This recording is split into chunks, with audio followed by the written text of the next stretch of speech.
တွေတိတ်တိတ်လေးလှရှာလာအတာတင်ချင်ရောက်ပြန်ပြီပေါ့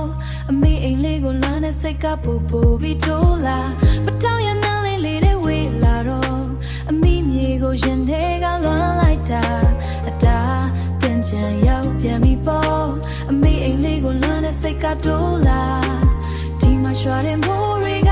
အိမ်ကတင်ချင်ရေလို့ရှင်ကိုမအေးစေခဲ့ဘူးရှည်စုံနေတဲ့လမ်းပေါ်မှာအေးချင်းတွေနဲ့ပျော်ခဲ့နေတွေခြေတံတွေကြားထဲမှာငါရဲ့ကလေးဘွားလေးတွေရှိနေသေးတယ်တောင်းဝရပွင့်နေငါမျိုးလမ်းလေးမှာဒီနဲ့တင်ချင်လဲငါမရှိနိုင်ခဲ့ဘူးခြေတံတွေကြားထဲမှာတယောက်ယောက်တယောက်လို့ပဲဖြစ်ဖြစ်အတိုင်းတစ်ခွက်လုံးငါဘက်ကိုလမ်းမပေးပါအဝေးကလည်းလမ်းလေးကိုအလန်းတွေနဲ့ပဲဆက်ရှောင်နေရစေ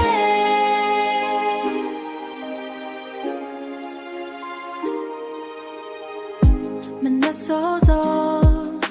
အမေချွေးတဲ့မုံလုံးကြီးပေါ်အဖေပြောတဲ့နှစ်သက်ဆူတောင်းတယ်အခုတော့အိမ်မလို့ပဲ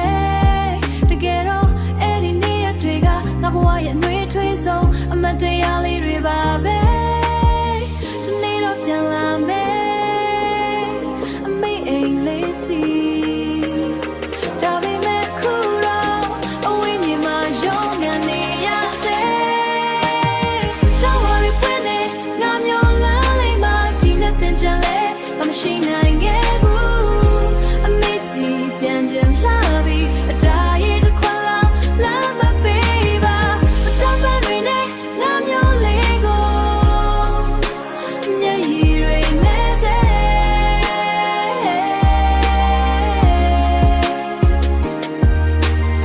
ဒီနေ့တော့